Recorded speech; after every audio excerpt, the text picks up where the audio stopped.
world? What's going on? Welcome back to another episode of Be Inspired Podcast. We're inspiring you to live the abundant life you deserve, right? So tonight we have another awesome guest, and I'm excited. Tony from the Virgin Islands. Um, Funny story, I met Tony back in about maybe 2015, 2016. No, about Yeah, 2015. Yeah. yeah, And I met him through his now wife, yeah, Chevelle. So, and ever since then, we stayed connected. We talk a lot. Uh, I inspire him. I talk to him. So I just wanted to bring him out because he's currently running a automotive company. He's building his business over there in the ATL. So if yeah. you're out there, definitely go check out DT Automotive. So Tony, tell me a little bit about yourself. So for me, I'll say with the automotive, I started from a very young age. So I'll say I want to think if I gotta think of what age I started to like cars was probably maybe about 10 years old, give or take. And then also my Right. dad, he used to work on the Vitron system, which is the transit buses back home. So I always I remember like every especially like when I was younger. And my mom would allow me to take the trash out. Like the guys on the end of the street, they had a Volkswagen buggy. Well, we call them a buggy, but a Volkswagen. And they'd be in there working on it. And Yeah, I'll go yeah. back to the house and I'll be like, hey, mom, you mind if I go down there and watch them work on the cars? And I mean, most of the time, every time it'll be yes. But there was one time I remember she said, well, remember you're supposed to do these chores and you didn't get to do it. So I rushed back to the house and I got the chores done. And she was like, that don't mean you could go. So what I used to do is from that lesson, what I've learned is I've always got everything I need to get done in case I walk by and throw the trash and them guys are working on the car. I could go back down there and help them out. And even with that, it started where I'll be like, I'll just sit down. I'll be sitting down and they'll be doing their work and I'll be asking questions. And then they say, like, why you always want to come? And I said, well, I like cars, So it's okay, we're going to teach you how to do some stuff. And for me, it started with me just passing them tools. So they'll be like, hey, pass me a ratchet. And I was like, pass you a what? So started there, and then I was saying middle school, we had the opportunity where I was able to continue the automotive program, middle school, high school, and then once I graduated, then I was able to So continue. Go ahead. yeah, so you went in the automotive because I know like in high school back home Yeah. they used to had like these programs. They had diesel mechanic, carpentry, all that stuff. So you started in high school with that, right? I would know. I started in middle school. Middle school. Yeah, and I mean, So if I could think correct, I prior know to on St. middle, Croix they had that, but on St. yeah. Thomas they have that too. Well, so what we had is in the middle school, we had something they called shop. It was like automotive shop. Yeah. Give me 1 second. I was yeah, so we had like an automotive shop. So when I know in middle school we had that, I take advantage of joining that program and letting my counselor know, like once I was going to middle school, like for sure I want to make sure I get in that class. Okay. So I was able to get in to shop class in middle school, and then I know in when I was younger in elementary was there. Elementary, I don't know if I did much automotive stuff, but anytime like I know my grandfather, he'll always be like changing the oil. So I'll Right. always try to be around if he's doing that. Or like anything that did with cars, I always like gravitate to. Like even some of the guys back then, they used to have something we call a sprint. So a sprint was I think it was a Chevy that made it sprint, but everybody in the island had sprint. So guys had like some had exhaust, some had like audio systems, and even when they be working on theirs, I'll come Man, by. And, everybody got set. You yeah, everybody had a set in it. Yeah. So I'd be like, hey, like what you doing? Or shoot, you this, remember them? Well, you weren't from St. Croix, so you wouldn't know about them AOK boys. But them AOK no, boys was the thing in Central, and then it was some other crews. It was a whole bunch of other crews for car shows and stuff yeah, like that. So that's interesting. Were you ever one of them to build a car and rolling down the yes. road with your set loud? So So the thing is, I was I always had a love for the audio side of it. I never really had like an audio system. I did when I did So I mean, in okay, so there we go. In tech school, when we went to Lincoln College of Technology in Florida or West Palm. So it was everybody from shop class from Charlotte Amalie High School. We went off to Lincoln College in West Palm Beach to Lincoln College of Technology. So what we had is we didn't had Sprint. Everybody had a Honda Civic. 98. So it was basically anything from 1994 to like about a 2000. Everybody had a Honda Civic. So at that time when I first was gonna purchase my Honda Civic, and like I say, I was fresh to the game. Like these guys have been working with cars from their uncles or whatever, so they had a lot of knowledge about cars. I Mm-hmm. was I had knowledge, but them guys had a lot more that was doing. So I had guys that was in my shop class that already, oh, I've already built engines before, or I've already put in like racing parts and stuff, and that stuff I haven't done yet. So them guys, I was like, hey Tony, where you gonna get? I said, I'm gonna get a Civic. So at that time when I left home, I never really learned how to drive standard. So when I say standard, I'm talking about a manual transmission, Manual or transmission. 5 speed, or some people call it a stick shift. So one of my friend them or one of my classmates, I say, hey, I go and buy a Civic. I looking at it, I say, where you looking at? I say, I have an Auto. He said, listen, Tony, nobody around here ain't driving no Auto. I said, what do you mean? Which is an automatic transmission. Yeah. So when I first purchased my car, I basically paid my friend to come with me because he know how to drive manual. So he drive manual back home, St. Thomas, ain't no problem. And I was like, okay, well, I finally went up there. I had a Civic. I like the guy live in Orlando. So we went, school is Monday to Friday. So from Monday to Friday, I check in with the guy. Like, listen, I really want to buy this car. Do you have the car? Yes. Tuesday, I said, listen, I need this car. You really have this car? Yes. So basically, I made sure up to Saturday he had the car because I was a potential buyer. And I even tell the guy, listen, I give you $100 more if you hold it for me. He said, how do I know you're serious? I say, I will go to a MoneyGram. I'll go to whatever to send the money. Yeah. He said, listen, I believe you. He said, but you're gonna come Saturday. So Saturday morning came. So I remember it like it was yesterday. So Friday night was there. I barely slept. But then I was worried because my friend said, Tony, I'm gonna come with you, but you're gonna drive the car back down. So at that point I live in West Palm. And anybody live in Florida, West Palm to Orlando is about Yeah. 2 hours. Yeah. 3 hours. Yeah. So yeah, so we went there, we test drive the car. There was some defects or there was some issues with the car which he didn't present to me in the sale. But all I know is that hey, I had a red Civic and it's standard, so I could be with the guys because basically at that point they said, "Listen, we all cool. You're like a brother. We love you, but if you drive an automatic car, you can't hang out with us." So and I'm glad they did it because so we went. So I remember we left early in the morning. It was me, my cousin, and two of my friends. Yeah. So we went up there. They both of them drove manual cars. So all four of us look at it. We check the car. They said, Tony, the car checks out. You have some minor problem. Had a little oil leak. Yeah. Minor issues.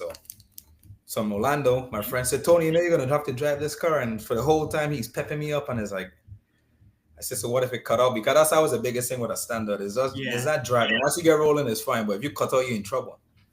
So I went on, got in the car, I drove it. So after I drove it, he said, Tony, you ready to go?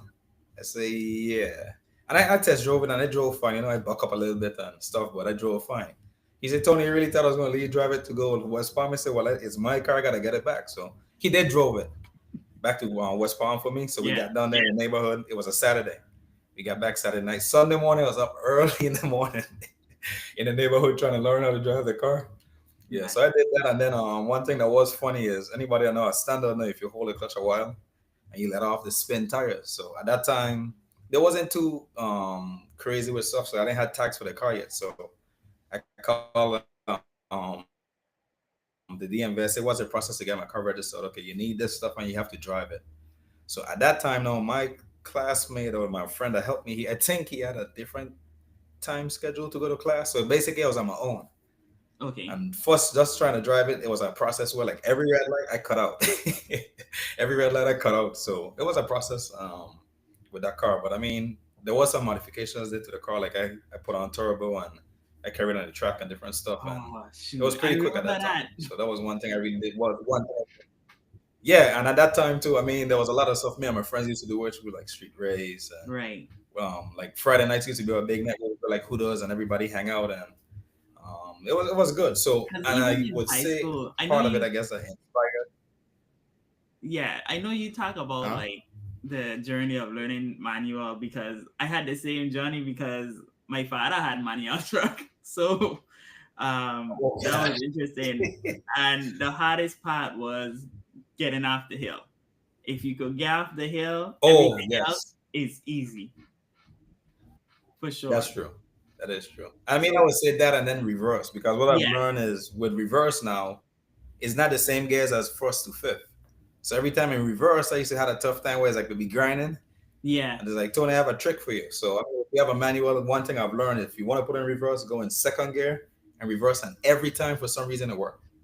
But then it yeah. worked from second gear, yeah. So that was one thing I So was loving. Like I said, I mean, so currently, go ahead.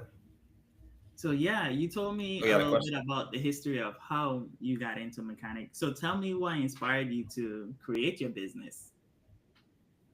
So what really inspired? Well, but my business for one is not just me. So it's my partner and I. Yeah. So I Okay. don't. I own the company, but I own 50% of it. So it's 50-50. Okay. So I do have a partner named Oh Don. man, I So should what have had happened is both of you on here then. yeah, so we talked about this. So what it is we're gonna do one interview, and then the next time we probably do one where Don will come in. And All there are some right. other ideas we're trying to work with Sammy to try to see if we could do some other stuff. Which, if all goes well, we'll have it where Don will be there, and hopefully some other stuff in the near future if it Yeah, for works out. sure. But I mean, so it's me and my partner Don. So what I found in the automotive industry field is there's a lot of customers where they have it where what we call it misdiagnosing. So Mm-hmm. and that'll be something simple like, hey, I have this issue with my car, and a lot of time what I've learned is if having issues with a car, that's one thing, but when it comes to fixing it or repairing it or getting it right the first time, that's been a big challenge in the industry. So Yeah.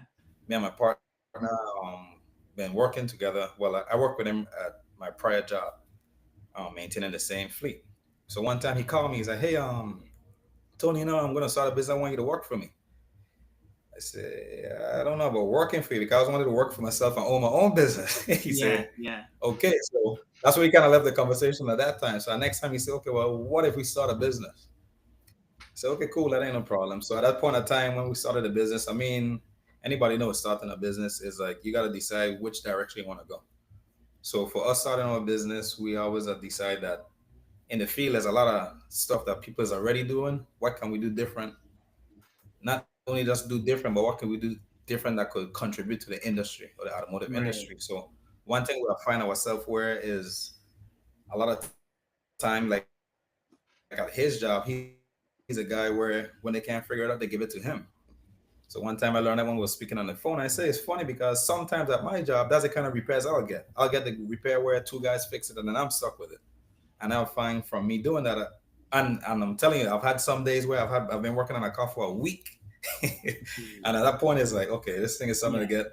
old or it's starting to be stressful or headache, but nothing to me better than when you actually figure out, hey, this is what's causing the problem. So what we realize is we say, okay, well, we'd like to do a company, but what do we want this company to do, or what do we want this company to stand for, or what do we want this company to represent? So we're doing a company was like, okay, well, hey, let's start a company. We could do it.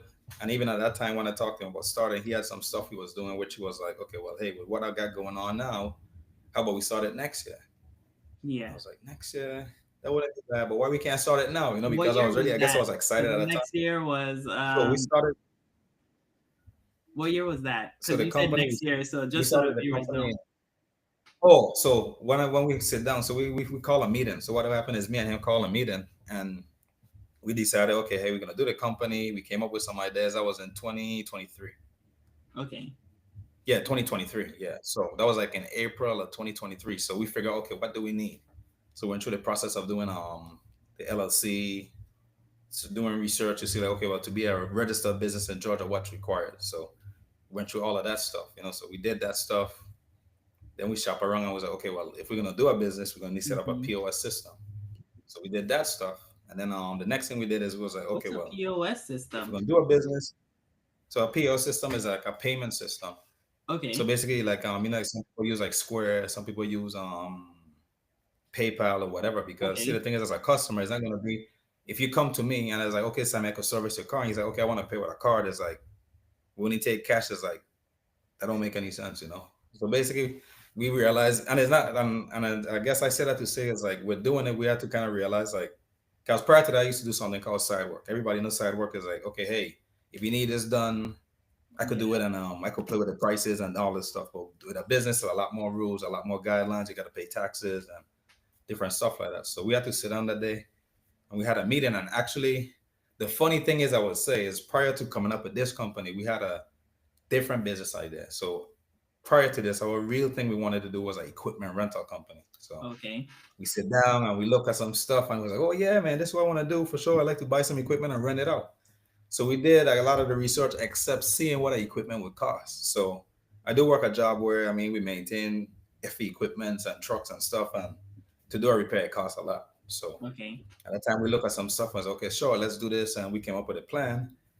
until we start to research and we say, okay, well, right now to buy a brand new equipment would cost a lot. Let's see what it costs to use. And when we look at the price, we was like, at this point, at that point, it was fine. But when we look at our finances, it was like, if we do this, we kind of be overstretching ourselves. So we Right. kind of retracted and was like, what can we do? Like you said, like I think like when I spoke to you the last time, like with your goals, you work it in steps. You start with the smallest thing, or at least work with what you have. And that's the Yeah. point I'm trying to get to work with what I have. So we both sit down and was like, what can we do?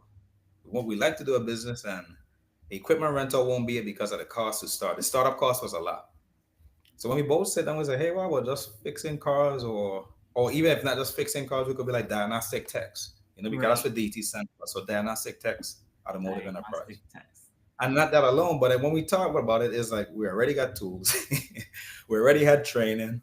And there was like maybe some minor tools. Like we didn't need to buy like a new upgraded scan tool, which a scan tool or a scanner is something where you connect to the car and it Yeah. communicates with all the computers to say, okay, well, out of the 10 computer, this is the one that's having an issue based on what the feedback is getting from the sensors of the cars. So that was like maybe one of the major tool we needed to get started. And we was like, you know what? That would be a better bet. So we'd say, if anything, I mean, we start with this company, and in the near future, maybe we could branch out to other things, So, and I So mean, a next thing that really drive us to start a company as well too is just that a lot of my side work customers will always have it where by the time they come to me, they already had their car worked on or misdiagnosed. So at that point, I was like, I want to be that difference where it's like, okay, if you come to us, we want to get it done right the first time. And even if it's not done right the first time, we want to figure out, okay, where we went wrong so it won't happen again. But have it where like our customer isn't spending money on guessing, you know. so what tell me what has been the most challenging part of becoming a business owner for you? So the most challenging part of say of becoming a business owner is I would say setting things up. And when I say that, I mean like if you have done that stuff before, it's kind of like an easy walk. But if you haven't done it before, there's a lot of stuff you learn. I mean, up to this day, there's a lot of stuff you're still learning. There's a lot of like changes we have to make. Even like I tell you, like a POS system, we got that because so one time we had a customer we service, and he was ready to pay, and he was like, I got my card, and I was like, you don't got cash? He's like, nah, I don't really use cash. So even from that, that was a lesson where I was like, okay, well, if we're gonna be business or be doing business, you gotta have stuff set up and stuff in place. So I would say that have been the challenging part with some aspect. It's just like making sure you have the right stuff in place. So when you do business, people can understand or listen, there's a business I'm doing, not that side job or whatever. So that has been a challenge.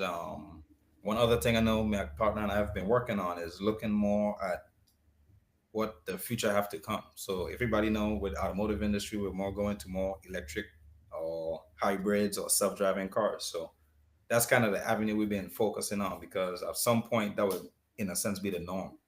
Okay. You know. So you talked about one of the most challenging part. What has been one of the biggest lessons you've learned from starting your business? So one of the biggest lessons I've learned from starting my business is in business. I mean, a lot of time you gotta see, I guess, see how things are going or how the economy look or how things go because even like at a time like now, my partner and I had a big meeting yesterday where I was like, okay, with times like these, this is the kind of adjustments we gotta make or this is the market we gotta target because a lot of times you might do something and you realize, hey, for 4 years that's working. And then a fifth year might come where, like, example, like COVID coming is like, okay, well, a time like this, how do I operate?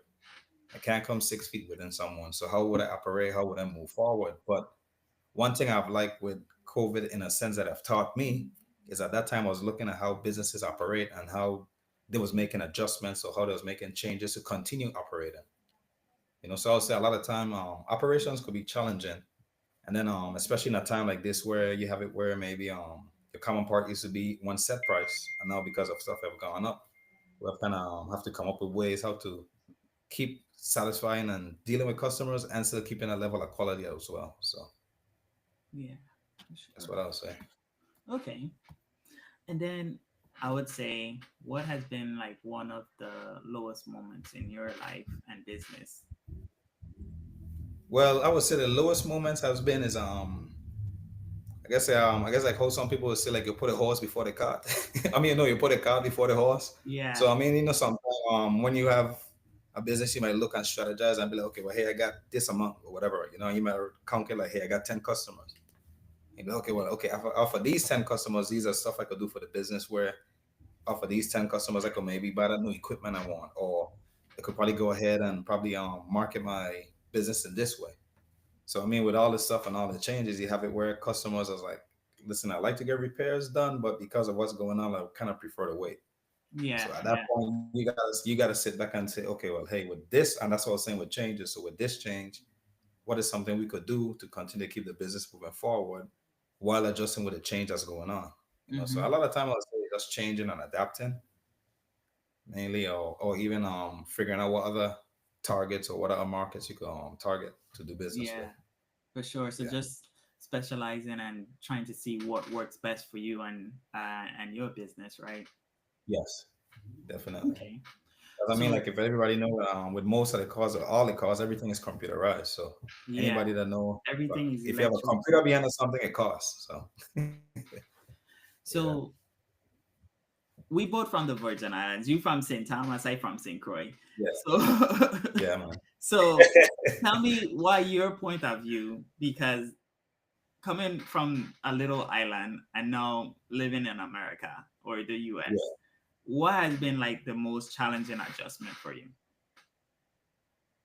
Well, what I'll say, I mean, one of the challenges adjustment has for me coming from home to up here at first was the cold, the weather. I mean, when I first went Florida, you know what I 100%. mean? The first day, I mean, when I went to West Palm, the summertime, we love it. When winter time come on, they get like 50 degrees. I used to have on a big, fluffy jacket. Yeah. 'Cause at that time, I had a sister in New York, so she was born home, but she lived in New York. So she was able to always give me advice for, listen, bro, if you're going to be in the cold, you want to wear long johns, you want to have a good jacket.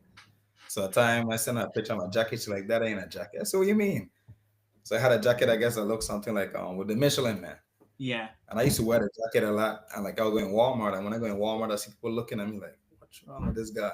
And at that time, like I said, for me, 50 degrees was cold. So I would say adapting to the climate has been a big Adapting to change. the And then climate for sure. not just that, but then some of you from St. Croix. So back home we drive on the left. Like Yeah. we drive on the left side of the road. So driving on the right side of the road up here has been an adjustment where it's like yeah, it take a while. Yeah, it take a while. But then Yeah. even to me when I go back home, I just sometimes I remember Tony again driving the left. So even one time I didn't remember home and I catch myself by myself in a parking lot because it's easy to follow the traffic when there's cars flowing. So Yeah. at that time when I was in a parking lot by myself, I find myself driving on the right side of the parking lot. So what I'll do is I came up with a jingle when I reach home. I was like, okay, keep to the left, you gotta keep to the left, you know? Yeah. Yeah. So you For won't sure. get on collision with somebody. That's funny because you know what helped me with that when I move up here?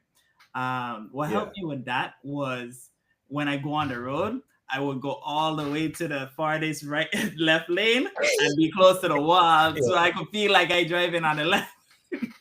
Oh boy, I never look at it like that for me. I never Yeah, look at it. that's one of the things that helped me when I started driving up. Yeah, but yeah, those two things, the cold, everybody looking at you, Yeah, and yeah, because that was that was something for different. me too. I didn't like the cold at all. Um, No, I mean, so I've gotten better with dealing with 50 degrees. So I mean, 'cause yeah, once you live up here, you learn to adapt and your body do adjust. Because a next thing I'll say, so for the weather, like back home, home we don't get well, they don't get cold home at all.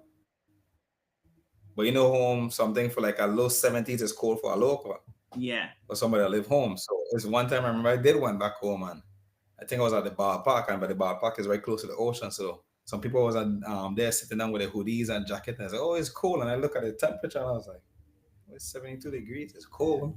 But then I had to think of when I used to live home and closer yeah, to December, which is cold. We don't get snow yeah, home, but it is cold. yeah. It That's is cold cold. climate. So I have to kind of be mindful of. Okay, well, when you were home, them degrees used to be cold for you, but now since you reach the Yeah, states where yeah, you could weather the storm a little better, ain't too bad. yeah. Because Yeah. everybody used to pull out their jacket down in December. Yes, in December, yeah, December, like about November, December time, you're going Yeah, every place with your jacket. yeah, Not because of the rain, but because of, and then depending on what, like for us home, like if you live border in the west, it was way more colder. It was way cold because basically that's what the ocean is and stuff. Yeah. So I know I had an uncle in border, and one time we went to sleep over. I was like, "Oh, you got the AC on here?" He's like, "You see, we have an AC on here," and it was cold. Yeah, You know, one thing that you didn't mention that was a challenge for me was yeah, getting used to the fast life? Because you know, at Well, home is more slower, like laid back, well, all of that, right? But yeah, up here, you got go, go, go, go, go, and is a mindset you gotta have in order to make yeah. it up there. You know what I'm saying? So Well, see, how's okay, that so for you? for me, how I dealt with the fast life to me, I mean, in West Palm, at that point, we were in school. So, I mean, hey, our only responsibility was going to school. It wasn't working. So, at that time, it Yeah, was in West Palm to me. I'd say to me, when we were in West Palm, for all of us, it was like, in a sense, like a bigger St. Thomas. 'Cause for one, you had everybody from home around you, is all of us in a group.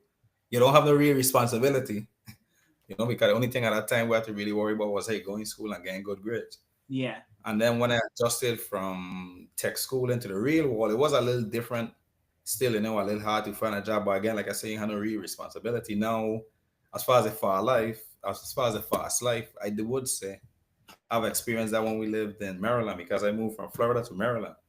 And there, that was a state where when I lived there, it's like I feel if I come home, like if you sit down too long, it's like you're wasting time. You gotta go, you gotta go, you yeah, gotta go. yeah, yeah. So I currently do live in Georgia now, where to me is fast was a little slower pace in a sense because I've Right. had people where they live in north and they come down here, it's like, nah, don't get too slow, too quiet for me. But I've had it vice versa where people be like, I more prefer the quiet.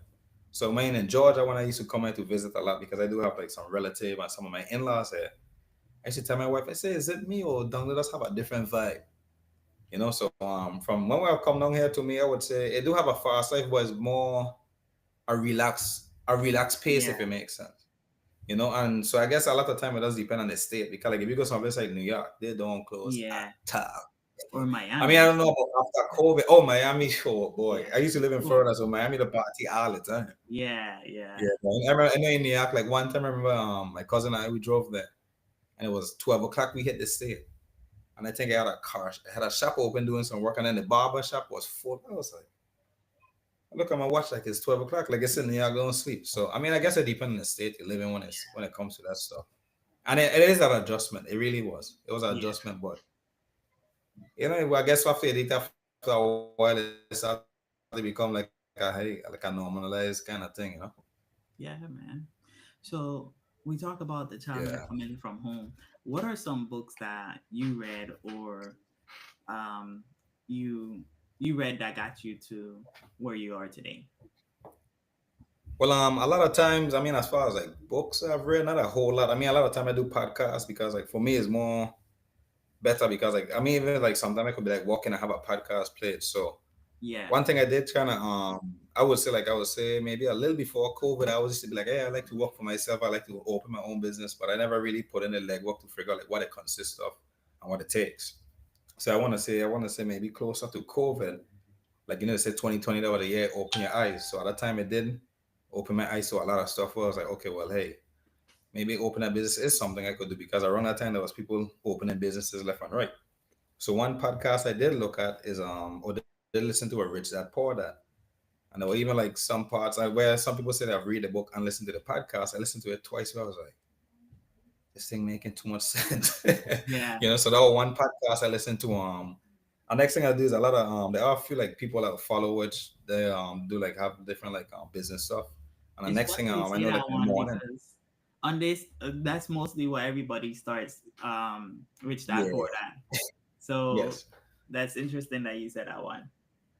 I mean, next thing too is I do kind of, what I've learned now too is I've learned like to like follow different businesses and how they operate and how they do business because and I say that to say this like I know there was a good restaurant here in Georgia we go to all the time Yeah, and everybody know COVID was a challenging time for anybody. But one thing I've seen with a lot of the businesses like as far as the restaurants, they had it where it was like okay, yes, COVID is going on, but what can we do to operate? And I see it where the company was already, the restaurant was always busy any which ways. And I guess after COVID, they realized, well, hey, well, if we can't do face to face, let's add a drive through. So by them adding a drive through to me, it make it where the restaurant was able to succeed and do good during COVID. So that was one thing I looked at. I know in the morning time, a lot of times the Steve Harvey show, he comes on. He yeah. have a segment, he talk about like, if you wanna do stuff. So he like that's the kind of people I listen to, like Steve Harvey. There was a next, I don't remember his name, but it was the next guy. I think I've watched some of his YouTube channels and stuff, but I always try to follow stuff, whether it's like businesses or companies that's like doing different stuff, and let's kind of see like, okay, how do they operate? What's their business model like? What are some of their values? You know, So, being that you like usually listen into podcasts and mostly not many books, what has been one takeaway that helped skyrocket your business so far? I mean, well, I'd say one takeaway that have helped us a lot is like I said, being able to adapt and adjust because like Okay. it's just like with everything in the day to day, everything changes. So I Yeah. mean, for us, like we have had time where we'd be like, okay, well, right now stuff ain't moving. Like, why is it not moving? Like, maybe like why we ain't getting clients or why we ain't busy or why we ain't doing stuff. So based on once we sit down and evaluate and be like, okay, well, maybe ain't happening because at the time, maybe the invoice might be too much. So we have learned like ways of okay, like let me reach out to our customer and see, hey, which ways can we help you? Because I mean, the main reason my partner and I did this was to help people to keep their cars on the road, keep it driving, and Yeah. for them to have a reliable transportation to use. So a lot of the time we kind of speak to customers where it's like, okay, well, if you need this stuff done, okay, yes, our ticket might be this much, but how about if we break it down? Or how about maybe if we do with the priority repairs? Whereas we could probably do the stuff that's more priority or safety related, and then we could get back to the other stuff. Yeah. So, Yeah. what's one thing that you not that what's next on your journey? So my journey what I've been looking at is like one day I was sitting down and I was looking at it and I was trying to decide, okay, hey, what do I want for myself for the next 5 years? So I was looking at it and say, okay, well, and then the reason I did that too is because see, in 2025. So when I thought about that, I was like, okay, what do I want for myself for 5 years? What I thought about was COVID. That was 5 years ago. And when I look at that, to me, I was looking at it and saying that seemed like it was not too long ago. So from me seeing that, I realized I got to put stuff in place. So I would say for me for the next 5 years, I definitely would be working on finances and stuff, but I want to have the company where we're probably servicing multiple fleets or multiple um, customers, and then even probably seeing if we could have another location or another state that we actually do business in. Right. Okay. Yeah.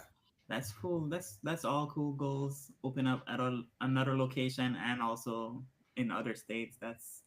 Yeah. Because That's cool. and I say that because I know like I said prior before I used to live in Maryland and a lot of time I keep in touch with like a lot of my customers because some of them has been like okay like family friends or whatever and like I remember one time I called one of my customers I used to service and when I called them they was like what happened, you moving back up here? I said no, I was just checking on you. And she was asking me because she had some issues and stuff with her car. So the next thing I kind of been thinking about too is like I've been speaking to my partner to figure out even if maybe we could possibly do something where it's more like depending on which like a volume of customers we have, probably see if we could do like a pop-up shop. So we just been trying to look and work on Okay. different innovative ideas where you could push the company forward regardless of what's going on. True. So we're coming up to our time, Tony. Um, Okay. what's one thing that you wanted to talk about, but I didn't ask you the question that you could have shared it? Let me see one thing. I mean, to me, I think we touch base on everything. I mean, one thing I'll say, I mean, is the entrepreneurship journey is challenging. It do have its days like anything else, but one thing I would say as well is, I mean, well, Sammy didn't mention, but I also use him for his life coach services. And I know one thing that really helped me, he laughed, but one thing that really did help me to like keep stuff going is finding a reason why. And even, I mean, like Sammy did say we're friends, but one thing I did enjoy or I did love is, although we're friends good, but when it was time to do life coaching stuff, I was like, okay, well, hey, okay, we're friends, but now it's business time. So he was able to separate it too. But definitely, I'll say, if you want to do something, do it, work on it, and even if it don't work out or it don't fail, let's find a way you can adjust to keep moving forward. Because I know in these days it could be hard and challenging, but you take it one day at a time and work on stuff, it could work out. And Yeah. even next thing I'll add is even when it look like it's not working out, just keep going at it. You know? Yeah. Yeah. And then Yeah. for one thing I've noticed recently is that even when you feel like it's not working out on those days, you're gonna get confirmation that you need to keep going. Yes. Like you're gonna get a Keep going. customer Yes. that Yes. comes in and be like, "Hey, thank you for doing such a good job on my car. I'm running." You're gonna get some kind of notification, whether it's a call, Yeah. whether it's someone texting you. Somebody's gonna tell you something that lets you know that you need to keep going. Keep going. Yeah. And I agree. Definitely agree. So I just want to thank everyone that tuned in to the podcast tonight. I appreciate you. I appreciate all our subscribers. Thank you guys for watching. And like Tony said, if you need coaching, definitely go ahead and click the link I below. And if highly you recommend resonate it. with this message, if anything pops up to you that you agree with, you want to talk about, go ahead and talk about it in the comments. We're here, we'll respond, and we'll see you on the next episode of the Inspired Podcast. Tony, how can people get connected with you if um, they want to connect with you? Yeah, I would say two ways we could connect with us is we have through our Facebook page and our Instagram. We have a website that we're currently working on, and in the near future, we are looking at a YouTube channel where we could probably do more stuff that could help customers and Yeah, DIYers. like So little for how-to now, Facebook videos and Instagram. for sure. Yeah, so there was one that I produced that I'm kind of happy about because like everybody know, like there's YouTube, which people call it Universal YouTube. So there was a repair I was looking at. I said, let me see if we have one online, and we didn't. So I still have that in production. So once my YouTube channel is up or DT Automotive YouTube channel is up, it will be released where, and that specific model, I was able to do the repair. So All right, that would be things we're working on in the near future as well. for sure. Yeah, but I say if you're going on our YouTube page, not YouTube, if you're going on Instagram or Facebook, or even you could contact us. But if you go on Instagram or Facebook, you could contact us there, or you can look at our page where we have posted the services we do, along with our email address and our contact number. So you heard it here. You heard it from DT Automotive Enterprise. Yo, he got his Instagram. It's all gonna be linked at the bottom so you can connect with him. Go ahead and like, share, subscribe. Thank you guys for watching. We'll see you on the next episode. All right, thank you, everyone.